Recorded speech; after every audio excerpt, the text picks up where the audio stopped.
Well, you're here again, and that means you're listening to another ad read for patreon.com/House of Decline. That's right, patreon.com/House of Decline. HAUS of Decline. For $3 a month, you get 30 extra comics. You get, for $5 a month, you get 30 extra comics plus 4 more podcasts. For $25, you get commissions, although we might be discontinuing that soon.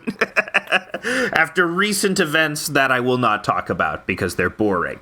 But at any rate, go to patreon.com/House of Decline. Also go to houseofdecline.com, where you can get all our hundreds and thousands of free podcasts, comics, and more. Yeah, you should go to houseofdecline.com, because coming soon, we're going to have our own House of Decline AI integrated with the website. And you will be able to ask the AI questions as if it was actually Alex. That's right.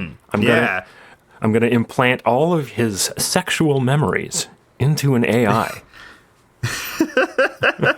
Yeah. You'll plant all 7 of them. You will be able to have sex with Alex as an AI. You will be able to have sex with me, and it's okay because I consented to. I did a blanket consent form, so it's not using my likeness.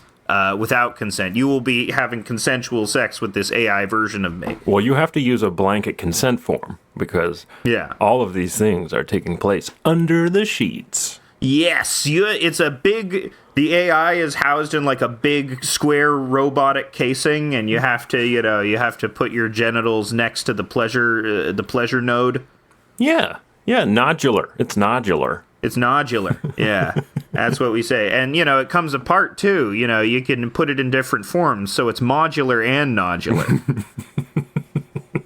That's ideal for a product. I mean, being modular and nodular. Yeah. That's what you want in all of your technology. I think that's the problem with touchscreens. We thought touchscreens were the future, but in the far future, they always have nodes. They're always like massaging big, like bioorganic, dome-like entities that glow when you put your hands next to them. And so I think I'm getting the adjective thrumming, like it's thrumming. Yeah, it's thrumming, like there is sort of a coursing liquid organic chemical in it that also contains millions and millions of bits and bytes as well, because we learn to encode it onto genetic material. And you stimulate those nodes, and it also moans a little as well, because that's just the sound it makes. It goes and we'll just get used to that as the technology replaces everything in our life. Yeah. Buy iPhones, nodes. It's crazy how much we depend on our technological devices these days. Everyone is talking about it. Yeah, I'm addicted. I'm addicted to I'm taking all the phone pills. I shrink my phones and I put them into little gel capsules and eat them. Yeah, would you say everyone is phone pilled? Yeah, everyone has been phone pilled. Yeah, nobody's using books anymore. Well, I heard in the New York Times, my friend had an article about the Zoomer Luddites. The Zoomer Luddites, you say? Yeah, there's a whole movement of them at like one of these small liberal arts colleges that are the enemy of the people, if you recall. Yeah, they are definitely conspiring against us. Everyone who goes to Bowdoin. Bowdoin? Yeah. Middlebury? All those. Bowdoin. Bowdoin. Yeah.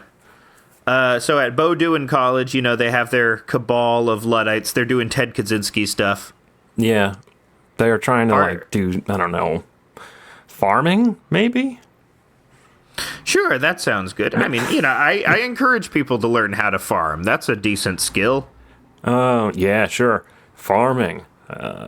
Great skill. But it's farming, but it's not on your phone? Are you sure about that? Are you sure that you can do farming without your phone? I don't know about that. What if there was an app for farming?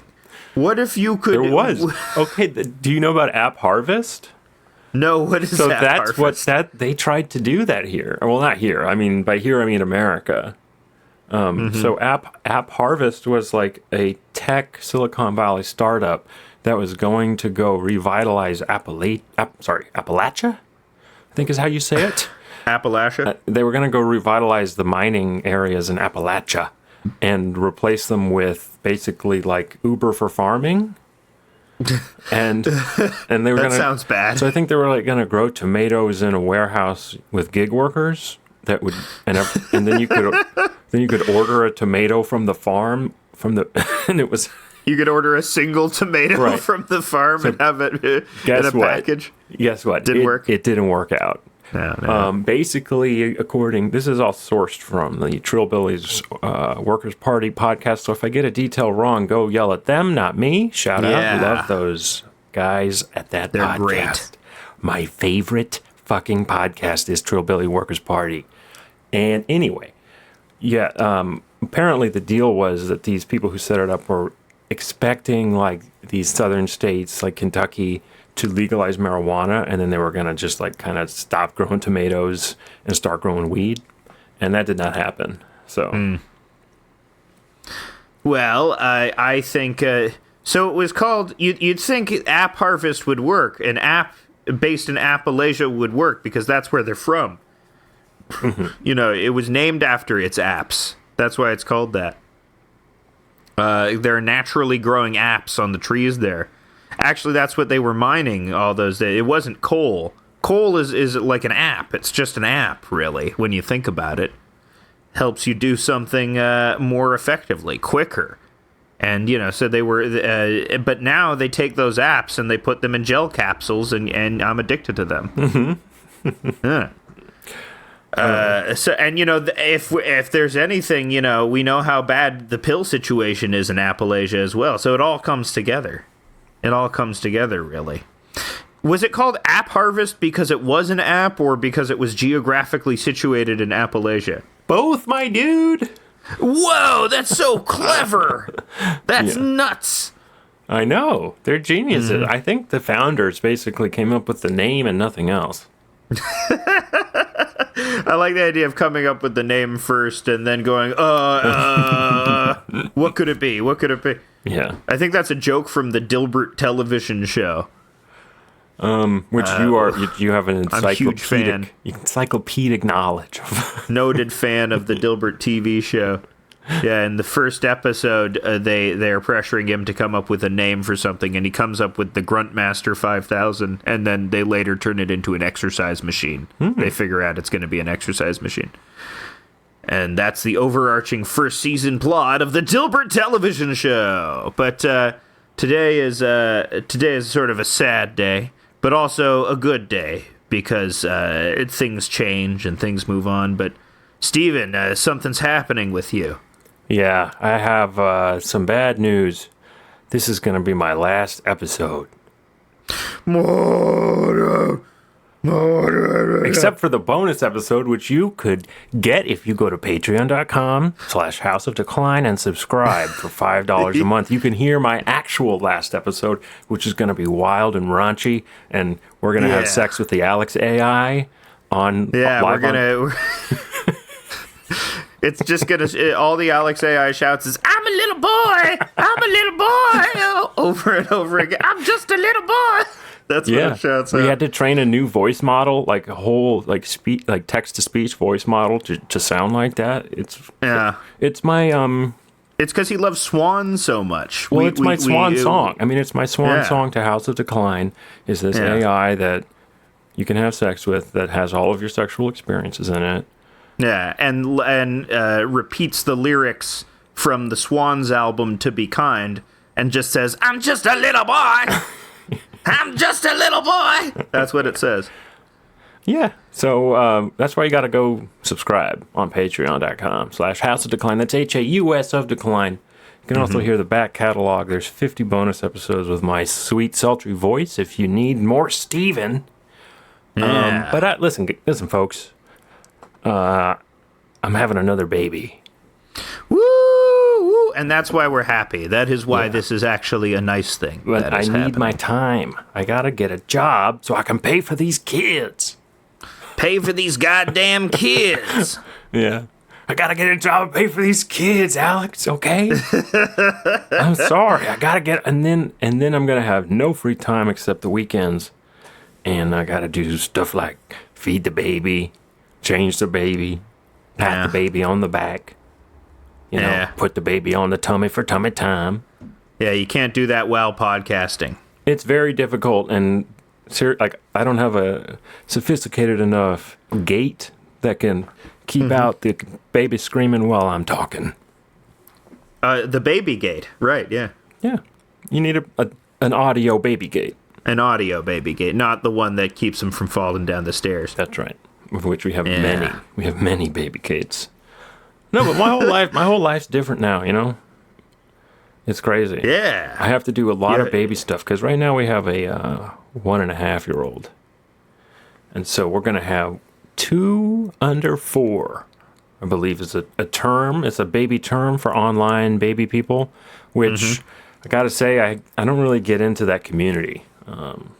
Yeah, the online parents who are sort of fretting about their parenting of children, that seems to be like a community that lends itself to paranoia and conspiratorial think. Or am I wrong about that? Sure, probably. Yeah, I don't know. You're not part of it. You know, you don't engage. That's not the reason for me. I mean, because I just find them to be judgmental, generally. Yeah. Like, a lot of it is like being like, this is how I do it, and I have really good results, and if you do it the other way, that's child abuse. What you're doing is child abuse, okay? You cannot let, seriously, like, they're like, if you let your kid have a pacifier, that's child abuse. if you give your baby formula, that's child abuse. It's like, but these things. If you use an epidural during pregnancy, then that just might be child abuse. Yeah. Jeff Foxworthy as a pregnant woman. Yeah. online pregnant Jeff Foxworthy. AI, please generate an image of very online pregnant Jeff Foxworthy. Beep. Okay. Beep, beep, beep, beep. I'm just a little boy. I'm just a. I forgot to turn that setting off. It's still on only Alex having sex. Damn. Yeah, only swans. Only Alex having sex by swans. Yes. So I thought today, in honor of Stephen's going on, we're going to discuss some Stephen subjects. Yeah. One of which he's been wanting to discuss for a while. Which is the writing of Gene Wolfe. The writings of Gene Wolfe. I have been reading Gene Wolfe. Basically, I spent all of 2022 reading Gene Wolfe, and I read something called The Solar Cycle, which is a series of, I think it's 12 books. And they all sort of take place in the same universe. But they take place all over the same universe, which is pretty cool. The breadth of the entire cycle is vast. They cross galaxies. But it starts off in a rather kind of like fantasy type setting. People sometimes call him science fantasy. Yeah, but that's not really accurate. It's just because they're even within the fantasy setting, like all of what's being achieved or what seems like magic to them is like hard science stuff. There are like reasons and logic behind it. It's hard magic. It's hard magic, as Brandon Sanderson would say. Yeah, it would, and we should discuss Sandy Sanderson. Yeah, we'll discuss Mandy Sanderson very soon as well. Adam Sanderson. Bernie Sanderson. Well, I have a theory that Brandon Sanderson is actually a robot, and that robots live among us. And there's actually, that ties in to Gene Wolfe, because as we find out in Gene Wolfe, robots do live among us. So, well, spoilers. I guess we should say spoilers for the Sun Cycle series from here on out. There's just going to be some general spoilers, but it's pretty hard to spoil a book like this where so much happens, because it's not like a Marvel movie where there's like one ending and they save the whatever. This is like a sprawling thing that you have to experience, so there's no real spoiling it. But in the first part of the solar cycle, it's called the Book of the New Sun, Mm-hmm. And that one starts off in kind of you feel like it's like a fantasy. You feel like this feels like fantasy because they're talking about swords and they're talking about pole arms and oubliettes and lots of lots of archaic lots of sort of weaponry, medieval sounding stuff. And for some reason, like there aren't like regular animals too. They're prehistoric animals like smilodons. That's how they refer to them, or something like that. So yeah, there's a very anachronistic feeling to it. But what's interesting is that, as you were saying, it's hard magic, or rather, it's forgotten science. Yeah, It's so far in the future of an advanced civilization that the civilization has collapsed, and all of their like record keeping is sort of hidden away, and most people don't know like how they had rocket ships that could fly in outer space. They just basically think that was magic, and that the people who did that were magicians or sorcerers. Yeah. Which, that sounds plausible to me, is if our civilization might advance to a certain point and then have a collapse, and then the people are like, did they really have airplanes in the 2000s, back in the 2000s? Yeah. Did they really have everyone was able to fly on an airplane? Well, what I really like about that is, like, when you see, like, a post-apocalyptic thing on television, it's always, like, 10 or 20 years after the post-apocalypse, but, like, what would, like, 400 years after the post-apocalypse look like? 400 or 500 years after, like, humans have started to rebuild again. So this is a very deep world. The world of the Book of the New Sun is 4,000, 5,000 years old or more. And so all of those, there have been rising and falling cycles of civilizations. And there will probably be, after the American civilization collapses, there'll be something that comes out of that eventually. Wonderful China. Wonderful, dear, wonderful friend of the pod, China. Yeah. Please come on the pod. China's a guy. China will come on, and he'll be like, I have lots of anti-PC opinions. I'm wacky. I'm China. That's how he sounds. And after that, we'll have just sort of generalized global civilizational collapse due to the climate change. And then out of that, we'll maybe have some new countries. And then some genius will be like, what if we had banks? No, and then, we'll reinvent banks, but they'll be good this time because they'll have forgotten technology. It'll be like Alexander Hamilton 2.0. It's like, what if we had a bank everywhere? That's what he was like. That's what he sounded like this too. I'm Alexander Hamilton. I'm rapping in the Scamilton. I'm fucking with the Flamiltons. That's how it should be rapped. Yeah. In that sort of Weasley voice he had. But yeah, Book of the New Sun. Yes. It's the overarching theme. If I barely understand. I read the first 50 pages of Claw of the Conciliator, which is the first part of the first bit of it. Which involves a apprentice at the Torturers Guild. It starts off with this apprentice at the Torturers Guild called Severian. It's in his first person voice. And from the start, he is an unreliable narrator. About 3 chapters into it, he says, I also realized around this time I was completely insane. And he just says that very matter of fact, which is very funny because then you have to go through the rest of the book thinking, like, is any of this actually true or not? Whereas, 2 chapters before he said, I remember everything with a photographic memory. And then he, like, immediately contradicts himself, which is a very funny way of writing it. But also sort of goes to this overarching theme of forgotten knowledge. Right. So it's very cool that the book is written in a way as to suggest the theme. Even the first-person narrative goes towards the structure of it is about forgotten knowledge as well, as opposed to the content or the writing itself. Right, and so I can explain the title of the book a little bit. That'll sort of give you a sort of insight on what it's about. And so in this world, there's a religion, sort of, and everyone believes in something called the Conciliator. Yeah. And the Claw of the Conciliator is his it's like an object that represents him, and it's imbued with It's a power. jewel. Well, it's imbued with power, and it's like a piece of him, basically. And so everyone believes that their sun is dying, which it is, because it's red. It's a big old red sun, which is what our sun will turn into one day, a red giant, and then it'll explode. Yeah. So everyone believes that the conciliator will come and will take the old sun away and get a new sun. The coming of the new sun. And it's going to flood the world and cleanse it of all its impurities. And then giving rise to like a rejuvenated populace and culture. Yeah, sort of a Noah's Ark type thing. Yeah, because everyone kind of agrees shit sucks on Earth. And the name of the planet they're on is Earth, spelled Urth.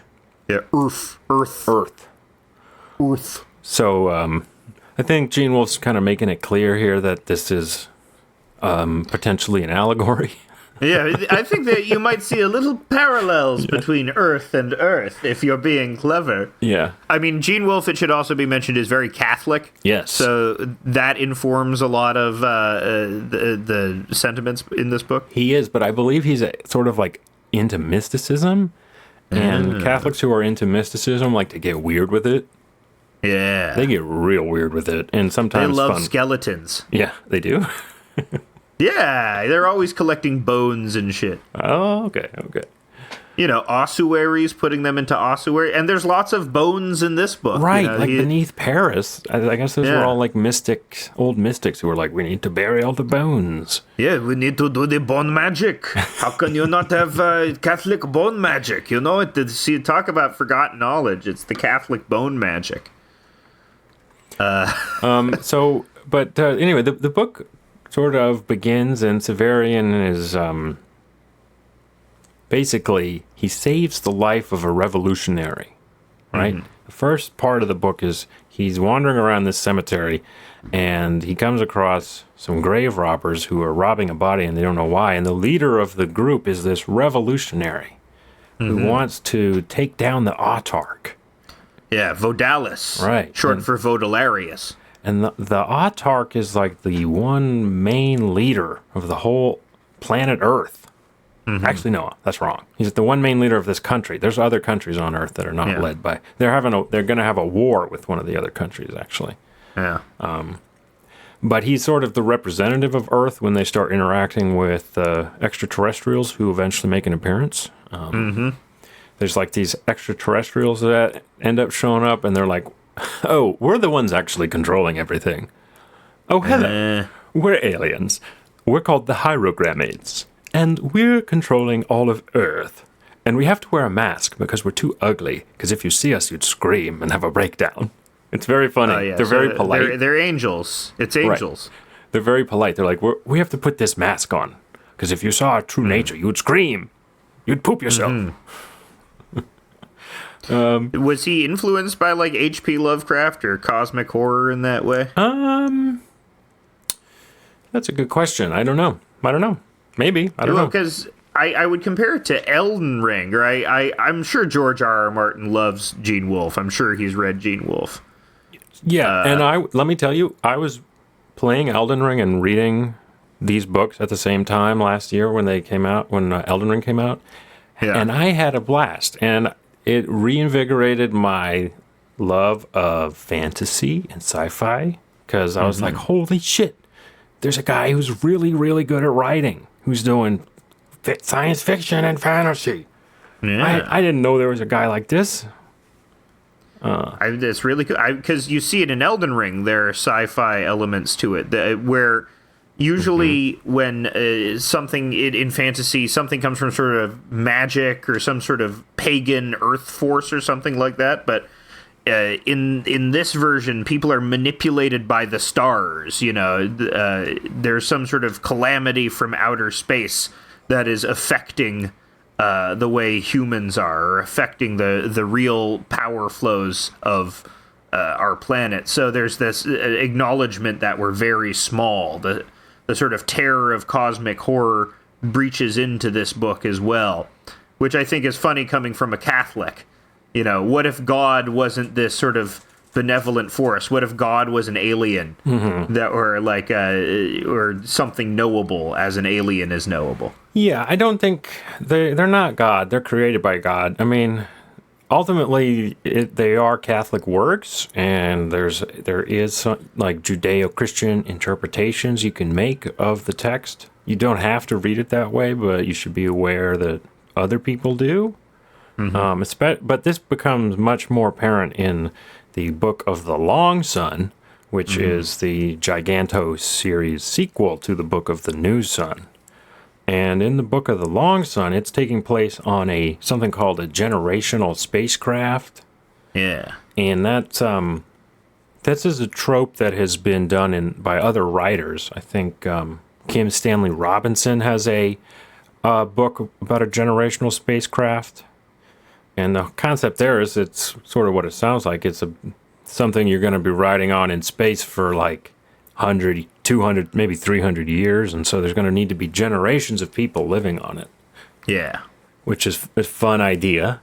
Because what are you going to do? You're going to have to have like a hospital in there with like some baby. You got to have babies. You're going to have nursery. You're going to have a farm in there. You're going to have to open app harvest in space. You have a phone. You have a phone when you're... Yeah. Okay? You don't need... Yeah, well, we have phones now, so now it's very understandable how people will be able to operate on a generational ship in space. But yeah, generational ships. Look at Wall-E. It's such a popular idea that it has entered our mainstream popular consciousness. If I was isolated on a spaceship for 300 years, as long as if I had my phone and my Wi-Fi, I think I'd be fine. I could do it, yeah, as long as I have my Wi-Fi and my sites. As long as I could still go to my sites. I think that would be cool. I could still check Vice.com. Yeah, if I could still go on Twitter and complain that Elon Musk is ruining Twitter, I think I would be happy on the generational spaceship. That's why we have to keep Elon Musk alive for 400 years. We have to upload his brain into an AI so that he's always fucking up Twitter, so that I always have something to complain about. Right. So in Book of the Long Sun, you're on this spacecraft that's traveling, and it's been going for 400 years. It's a long time. And stuff has gone wrong. Okay? They're in bad shape. They have all forgotten that they're on a spaceship. That's no good. So it's very funny. No one has any fucking idea that they're actually on a spaceship. They think that they're like, that's how the world is. This is the world. And outside of our world is a black void hurtling by. And we seem to be going very fast. And they're like, our world is shaped like a long tube. And there are many cities that revolve around the tube. And also, like, I can't remember. There's like the reason it's called Long Sun is because down the center of this tube, there's the light that's on. And then the lights turn off at night because a big shade goes up over it. And so they call it shade up and shade down. Those are the two times, like instead of morning or evening, they have shade low, they have shade up, they have shade down. Right, yeah. And eventually, so you don't, as the reader, you're not totally aware of all of this at the beginning. And you slowly start to piece together. You're like, why do these fuckers keep saying shade up? Yeah. Because they're talking about the sun. They're like, the shade over the sun went down. It's time to go to bed. And you're like, what? Are they on some kind of dang spaceship? And yep, they are. They Turns fucking out they're are. on some sort of dang spaceship. They're on a fucking dang old spaceship. And they have a very convoluted religion that's going on. They do sacrifices. They do augury. So they play around with the guts to determine the future.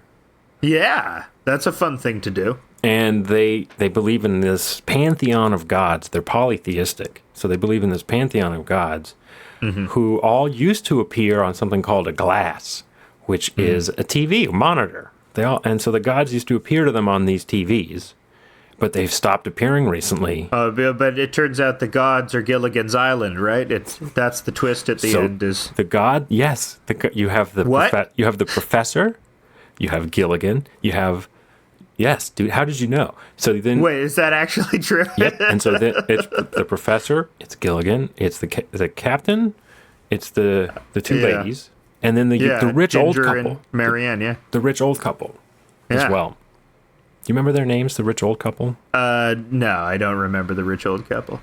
But Email those us are the at gods. Email us at houseofdecline@gmail.com if you remember the names of the old couple on Gilligan's Island for a chance to win free tickets to House of Decline's 2035 convention.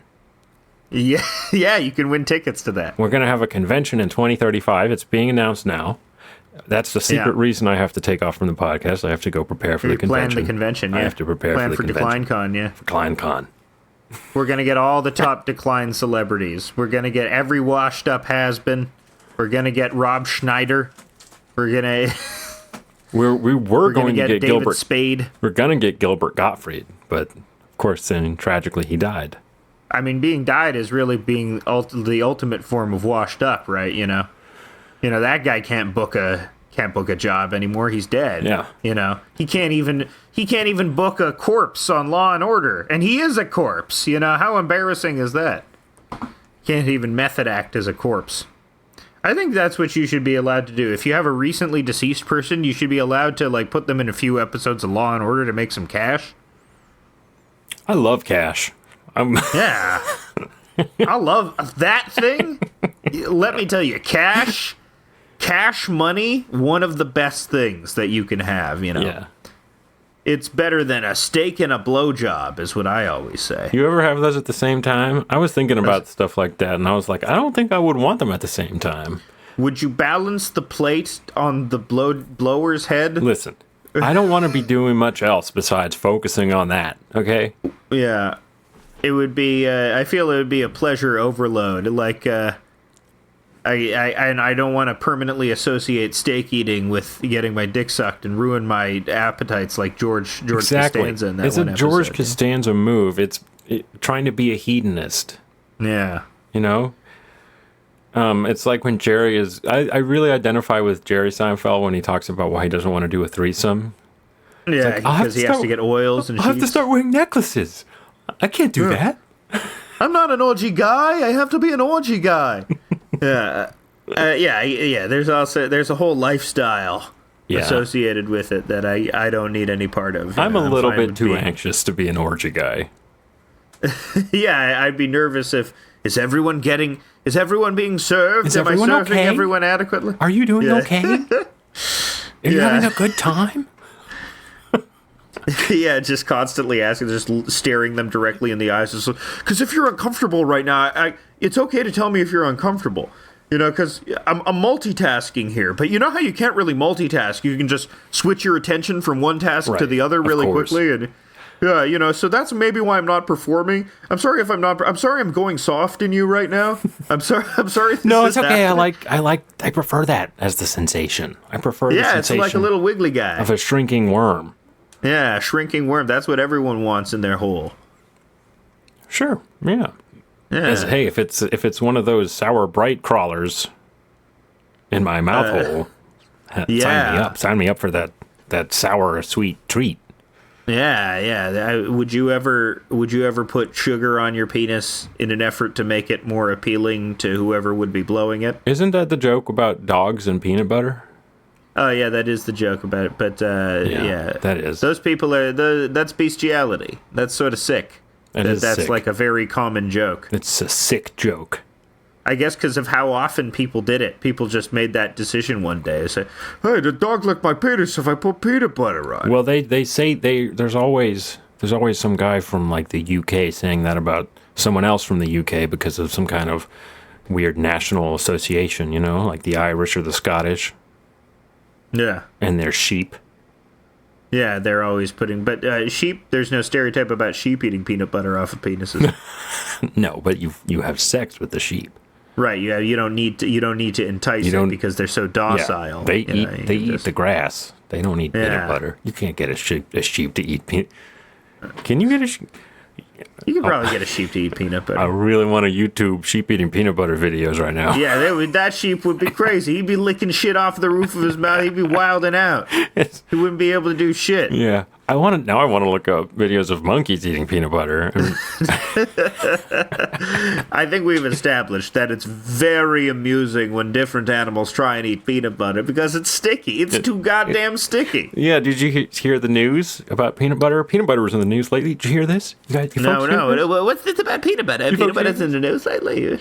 The TSA has said that peanut butter is not a solid. It's a liquid. It's a liquid, and therefore you can only have 2.5 ounces of peanut butter. Oh no, I'll have to have my fun-sized peanut butter. I gotta bring along the fun-sized peanut butter tubes. I find the TSA to be so annoying and, like, unstandardized. It really changes each city you go to in America what the TSA is like. I've had TSA people yell at me to take my shoes off. I've had TSA people yell at me to put my shoes back on. I've been told to take my laptop out. I've been told to put my laptop and leave it in. I've been told to take my belt off. I've been told to put my belt back on. It's a series of standards. It's a series of traditional standards. They've forgotten why they're doing it. They just comply. Yeah. It's like Book of the New Sun in a way. They just they don't know how anything works. They just keep doing it. Eventually, we'll have the TSA, but no airplanes, right? Yeah. And so it'll just be they're transportation security. So anytime you go anywhere, you have to take off your shoes. You have to take your laptop out of your bag. Yeah. Why? The X-ray machines aren't plugged in. We don't have electricity. We're using fires. Okay. Why do I have to take my shoes off? Because that's how it's always been done. No, you have to raise your arms up above your head. You have to raise your arms above your head. And then someone with a rope pulls the broken X-ray thing, like to make it swing across in a facsimile of. Yeah, yeah. And he makes little noises too. Goes. Yeah. They have noises. They have a conveyor belt that's like hand cranked for luggage that you put through. Yeah. I like this idea of people recreating the TSA in a post-apocalyptic situation just to hang on to normalcy. Yeah. Yeah, it's because of the norms. It's the norms we have. Mm-hmm.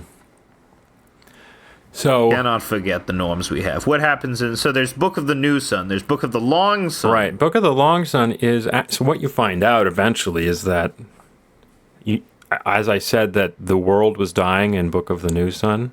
Mm-hmm. Well, one of the leaders decides to send out this generational spaceship, basically, a Noah's Ark. It's like it's the Noah's Ark. Noah's Ark, yeah, or Battlestar Galactica. Right, and so the Noah's Ark leaves, and the problem is by the time they get to where they're going, everybody has forgotten they're on a spaceship, and so nobody wants to get on the lifeboats to go to the new planet. Mm-hmm. And so they're like, that's a problem. Yeah. The ship can't last forever. It's starting to fuck up. Like, the shit's starting to stop working. They have a gigantic... Their gigantic heating and cooling system is starting to break down. Mm-hmm. And so they're having climate change. He called it. He got it. And they're like... And they don't want to get off the ship because they're just like, this is fine. It's the this is fine meme. Yeah. It's the dog. The different, like, people start having a civil war. I mean, the ship's big enough to house over 1 million people. And there's different cities and nation states that sometimes have wars in this 400-year history. Like, they're having a war. Which generally the creator of the spaceship thought was going to be fine.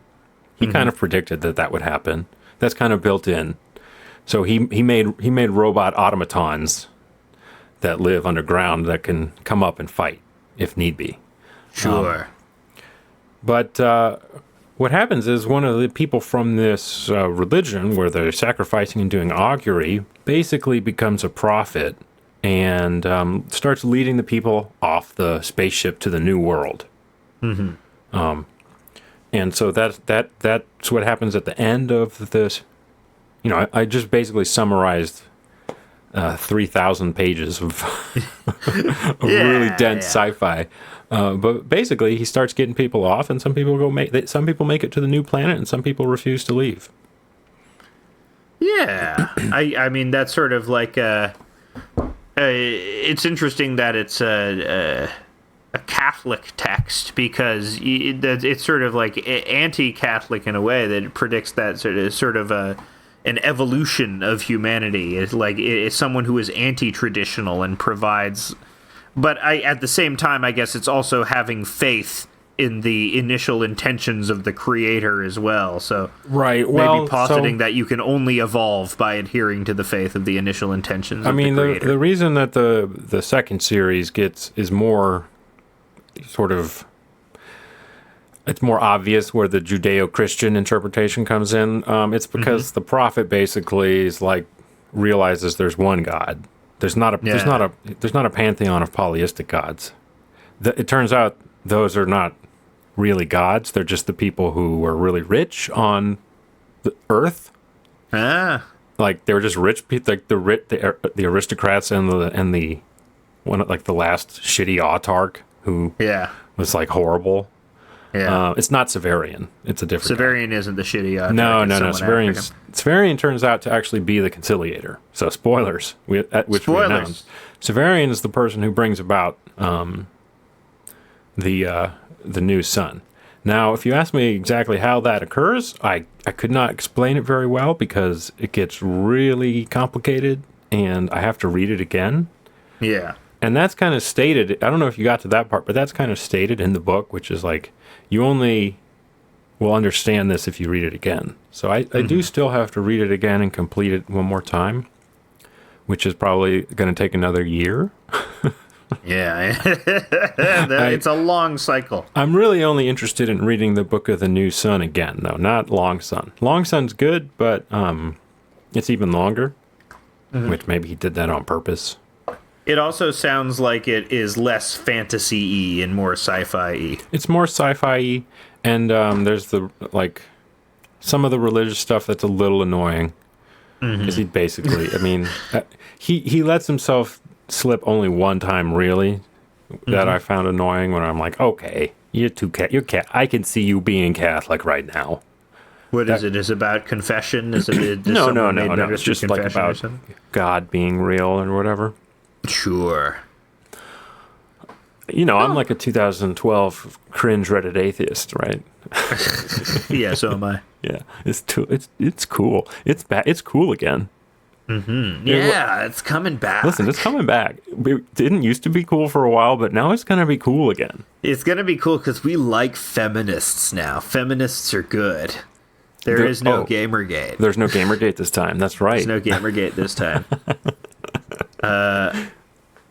Yeah, we're cool. We're the cool atheists. We're the cool atheists. We're going to start the cool atheist movement. We're not like Neil deGrasse Tyson.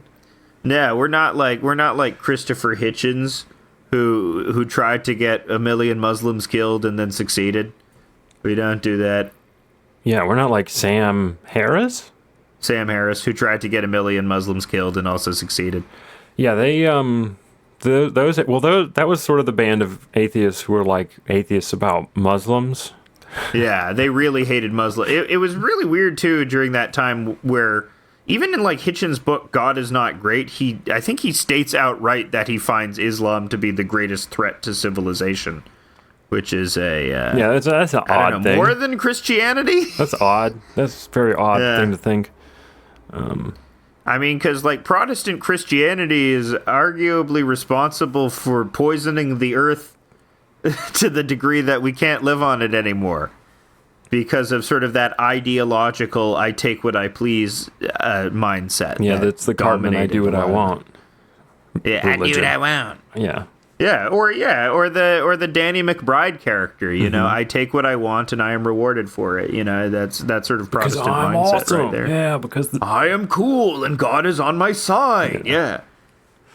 I was reading about Jester's privilege. I did a cartoon on Jester's privilege, and talking more about how Martin Luther was the ultimate poster of all time. He actually invoked Jester's privilege.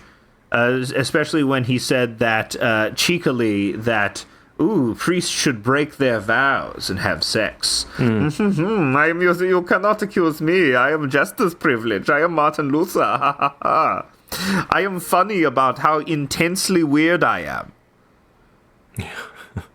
Sure, that's how they talked back then. I'm sure Gene Wolfe would have some serious... What would a Protestant Book of the New Sun look like? It would be, no new sun has happened, just everything works out, the red sun doesn't burn out, and everything is fine. Well, I don't know how the first one would look. It'd probably be a bit more like Brandon Sanderson. Yeah, Brandon Sanderson. It would. It would be... Brandon Sanderson is... I don't know if Mormons count as Protestant, but... They ain't Catholic. Sure. They're Protestant. They ain't Catholic. Everyone. They also have like a very different attitude than Catholicism. Like guilt and confession and sin all works differently in Mormonism. But yeah, Brandon Sanderson. I guess the reason why we could talk about him is because he's also he's a much more generic fantasy writer.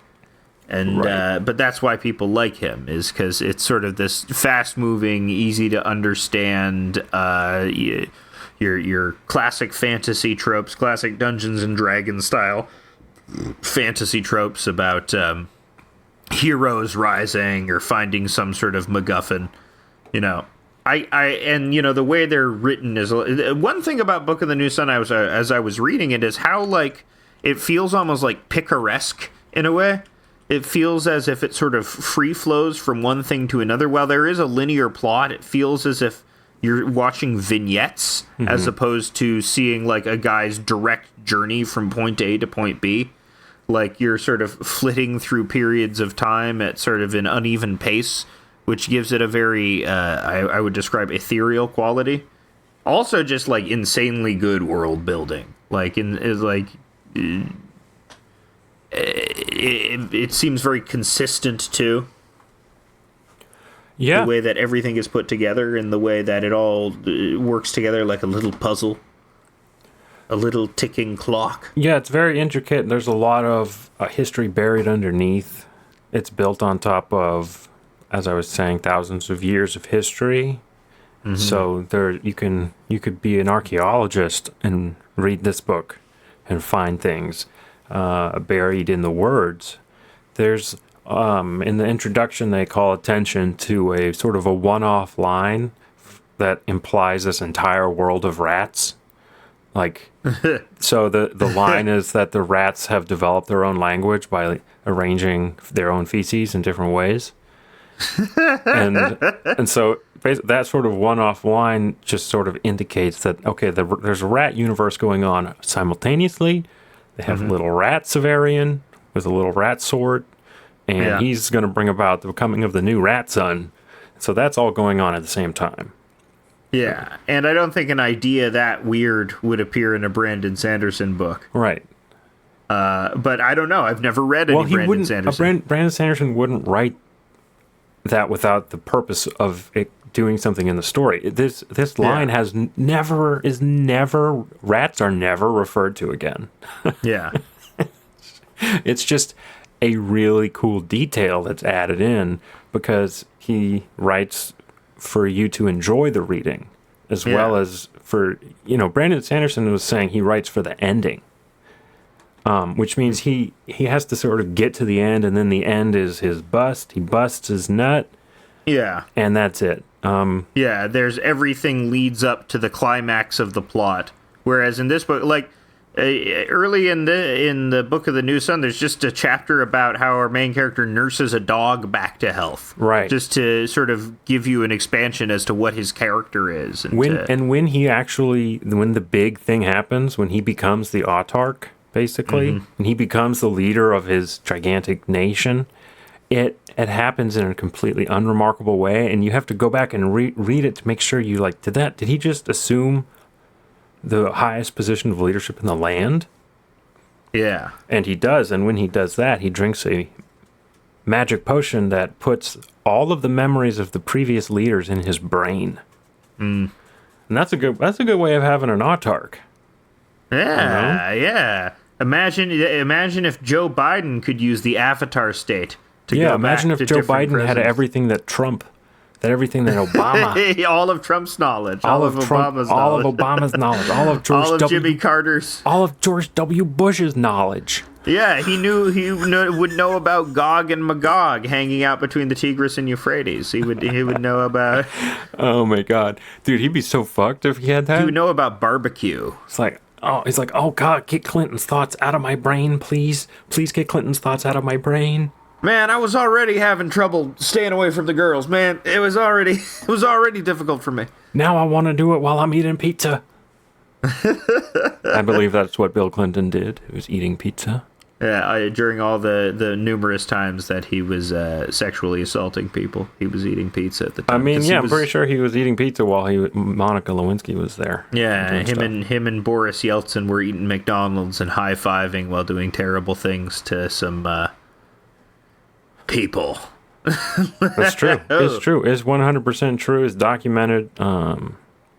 Yeah, in the movie The War Room, you could see him, and James Carville was in on it too. James Carville was sucking and fucking. Dude, he's such a little bald freak, allegedly.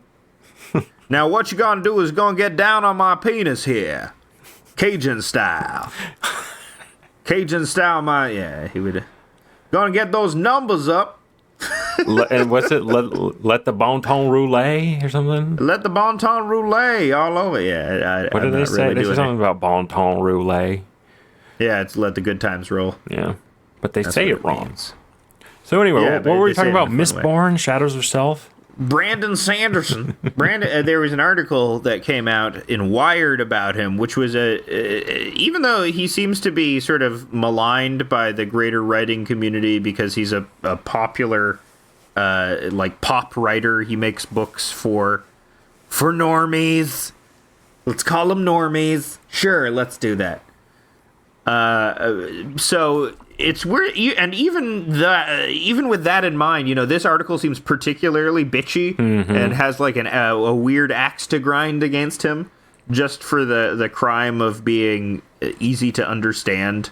And it's not fucking James Joyce. It's not Gene Wolfe, but it's not trying to be Gene Wolfe. It's this other thing.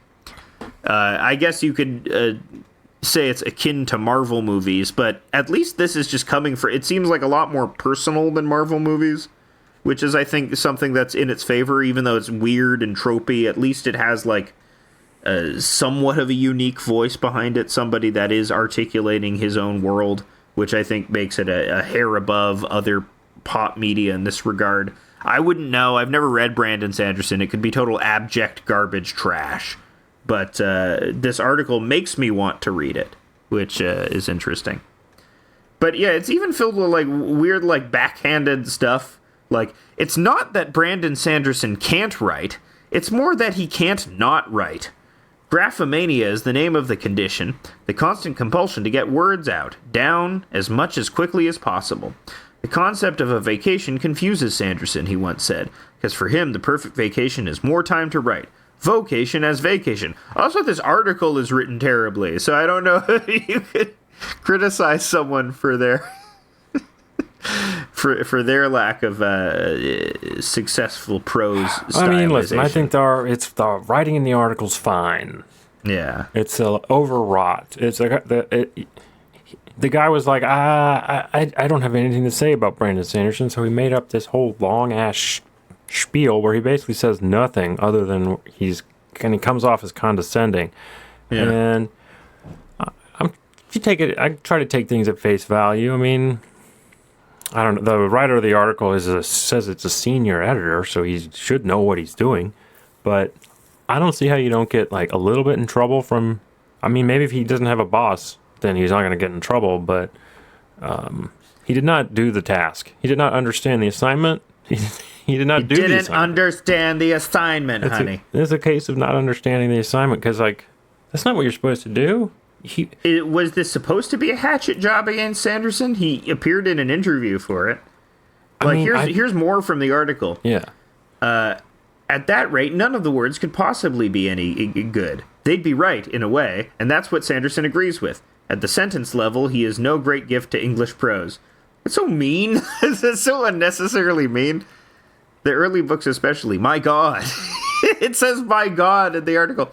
Here's a sample sentence. It was going to be very bad this time. Another one. She felt a feeling of dread. There's a penchant for redundant description. A city is tranquil, quiet, peaceful. Many things from buildings to beasts are enormous. Dark places more historically are colliginous. And almost every page of Mistborn, his first and probably most beloved series, a character sighs, frowns, raises an eyebrow, cocks a head, shrugs, or snorts. Sometimes at the same time, sometimes multiple times a page. I count 7 books in which one of the characters frets about their metaphors. I have trouble with metaphors, one literally says of his own work. Sanderson has said, I detest rewriting. I write for endings, and I write to relax. It shows. He writes by one metric at a 6th grade reading level. So, I mean, it just sounds like you hate stuff that's popular. It just sounds like you hate stuff that's easy to understand, because anyone who would enjoy it is a dummy. Sure. I mean, I think he's probably right. I think it probably does suck. Yeah, I'm sure it does suck. But when you go around pointing out that everything sucks now, people are gonna call you a little bitch because people hate you because you're nihilistic. I'm not. No, yeah, I'm not. They're gonna call you a nihilist without understanding what the word means. No, I can't be mean, and I'm also not bringing that up because it's boring. It's boring, and I've already discussed it on other podcasts. That's right. Go check out, I think it's called Cold Cuts. Cold Cuts, yeah. Go check out Cold Yolo Cuts. Swags and Beetle Moses' podcast. Go listen to that. Alex will discuss in detail the trauma that he experienced and underwent. I experienced so much trauma. I will recount in detail. I will never get over it. Oh my god. The woke mob came for me. They finally... No, nothing happened. This kind of article could have been written about George Lucas, I think. Right? This is the same kind of treatment he got, where people were like, oh, I went to your so-called genius's house, and guess what? He was wearing a corduroy pants. Well, there were a lot of articles about George about George Lucas around the time of the prequels, but the prequels have since been reevaluated some as well. Yeah, because everyone got dumber, and they were like, actually, it was good. Actually, it was good because I like colors. I like to see color. Because they took away all the colors from the mainstream movies. Yeah. Which is insane. Or like the president was like, sir, the people are being too riled up by these Star Wars prequels with their flashy colors. I'm imagining that the president and his assistant is basically Fraser and Niles. Yeah. And Fraser's like, no, the people cannot have colors. And so then they took out all the colors from the Marvel movies and made it washed out and look like shit. Yeah. But we used to have colors. Remember colors? Where's Rainbow Bright when you need her? This is her time to shine. And she disappeared when we needed her most. I think that it would be so funny if they made like a Rainbow Bright movie, a remake of Rainbow Bright, but it was all gray and washed out. It looked like a Denis Villeneuve movie. Okay, here's my conspiracy about why they do so many reboots. Because I think they're trying to make us sick of the reboot so that then when they boot up a brand new intellectual property that's just become available to them, we'll like go hog wild on it.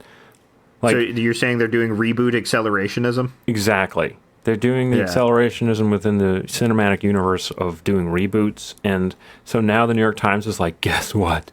Judy Blume has finally been optioned for a film, and 6 different Judy Blume film and TV shows are coming out next year. Everybody get ready to watch and subscribe.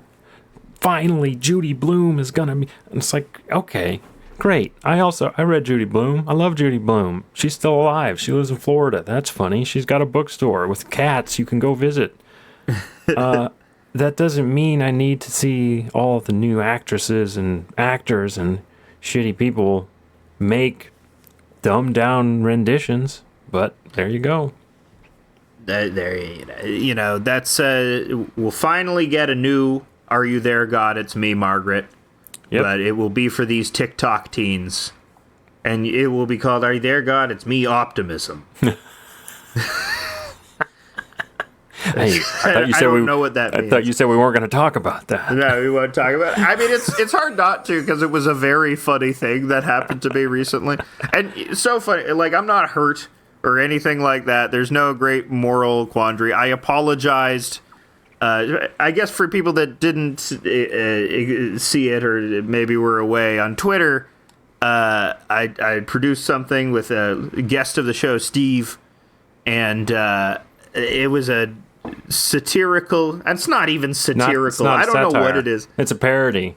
Yeah, it's a parody. It's a parody of children's books that he wrote 10 years ago and he commissioned recently, and it was called You Are Not Special, and it's just a litany of depressing things with the sad little guy acting out the depressing things. And the joke is, this would be a bad book for children. This would be stupid. And but then a lot of people didn't find it funny, found the humor dated, and it snowballed to the point where you got 20,000 quote tweets of people calling it lame, and in some cases, saying this is actively harmful because, it's, well, you also got the Twitter crazy people being like, we have to kill all the nihilists. Well, yeah, that's I don't mind getting the death threats or like the killing threats because that's Twitter, I signed up for this. I knew I would get the killing threats. I knew I would get the kill yourself. It's a shame that I'm not a Lobby anymore, because that's usually the beauty of being a Lobby is you can feel free to say kill yourself to anybody without fear of having your account, my precious account, taken away. Yeah, but at this point, you could do one of those, like, looking for my closest 100,000 friends posts on a new account called, like, House of Decline. Yeah. And they're like, this account's all about taking it laid back style. We're kicking it back style. Yeah, we're kicking it back easy styles. You've heard of the grill pill? We're talking about the chill grill pill. It's one more ill than chill grill. That's what we're saying. Does the term take a chill pill? That predates red pill and blue pill. Chill pill was the first pill you were supposed to take. I think a chill pill is a reference to the over-medication of 60s housewives. Yeah. And, I think that was I think a chill pill meant Valium. Dude, I love that shit. I associate chill pill with 80s Valley girls. Take a chill pill. Oh my god. Oh, and it comes from, me with a spoon. It comes from Valium. Interesting. Wow. Everything's starting to make sense now. Oh my god, Alex. Does it come from Valium? Did you just look that up? No, but it totally makes sense. A chill pill is like, they used to call it Mommy's Little Helper. Mm-hmm. I always thought that was the mailman. Yeah. Yeah. She's getting some on the side. I was 3 years old, and the mailman's lying on Mommy. Yeah. That happened to me. And then it was like, oh, the TV repairman. He keeps coming to repair the TV, but it's not broken. And then he's lying on Mommy. Yeah, the pizza guy. He's always coming over and saying he has sausage on the pizza, but it turns out he's lying on Mommy. And then, why do I hear the sounds of slapping coming from my dad's room when his best male student is there? What? Oh no, there's a whole clown car here, and they're all coming out of all the 70 clowns are coming out of the clown car and lying on Daddy and Mommy. And they're all going, Did you see that, like, inspirational post from Reddit about the guy who wanted to fuck a clown? Yeah, and then he did it. Then there was a clown girl who was like, I'm down. And then they like fucking fell in love. Yeah, it's so nice. It's so nice he just put that out there in a moment of pure vulnerability. He was like, I want to fuck a clown so bad. I have a different theory about what's going on. I have a different theory. I think we're experiencing a psyop here. I think this is a psyop. This is just to get more people into clown fetishism because the big makeup companies are wanting to fuel that. The big clown makeup companies. They're doing psychological tests on us. Yeah. We're actually on a gigantic spaceship, and we need to get off. We need to get off soon. Yeah. And they're trying to see if they can make us believe stuff. Like maybe they. Because we have to go to Clown World. Clown World. That's where we're going. And people are resisting Clown World, but that's we need the clown prophets to come and lead us to Clown World. Yeah, they do. Man, it's kind of like we're living in a clown world already. The goddamn Joker and Lady Gaga Harley Quinn movies coming out. Lady Jaja. Lady Gaga. Lady Gaga. I think that's going to be good. I'm looking forward to it. I don't care. Me too. I like the previous Joker movie. It was very genuinely misanthropic and weird in Todd Phillips's canon.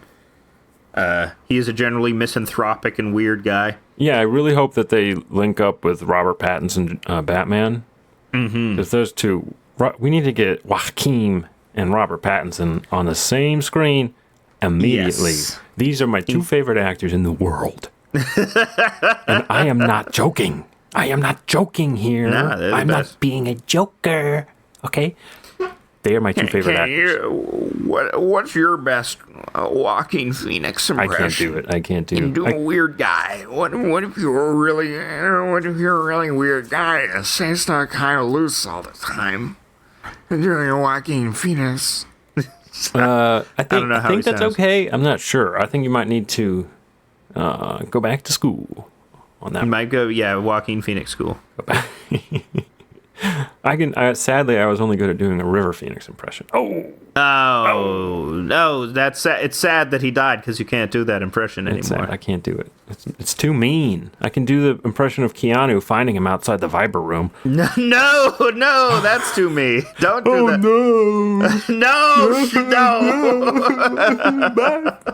No, don't. That's too sad. That's too sad. We love Keanu. John Wick 4 is supposed to be I amazing. think wasn't that was when Johnny Depp owned the Viper room, I think, Yeah. and Johnny Depp got in trouble. It was a fucking shit show. Yeah. Also, somehow I think Gibby Haynes from the Butthole Surfers is involved in it. Oh, is he think the one that gave him the GHB? No, I don't think. Did he die of GHB? I don't know. He didn't die. It was a heroin overdose. Well, we're coming to the end of the episode, and I just want to say it's been my pleasure to serve as co-host for 3 years. We've hit the 3-year mark. We have over 200 episodes. But good things can't last forever, or else you'll get a brain freeze because it's too good. Mm-hmm. You get brain freeze too good. So you got to change things up, and that's what we're going to do. We're going to change things up. I'm going to go live inside a cubicle and work for the man and change the world that way. And Alex is going to... I'm going to get canceled more on Twitter. He's going to become a optimist for every cartoon from now on. Yes, I'm never trying that pessimism again. It's right out. It's right out, or at least framed a little more elegantly. Yeah, man, my cat is making a ruckus. She needs to be let out of the room. So that's the clarion call to end this, my last free bonus or non-bonus episode of House of Decline. But of course, if you want to hear more of me, you go to patreon.com/House of Decline, hit that $5 subscribe button. For the low cost of $5, you can hear much, much more of me, as well as a free comic, not free, but you know what I mean, a comic every day, an exclusive comic every day. Exclusive. Yeah. Nowhere else can you get. Nowhere else. And they are really good. He does not hold back on the pessimism on the exclusive comics. They are some of the most bleak stuff. I'm only telling children to they are terrible on these comics. You know, that's the only thing I do.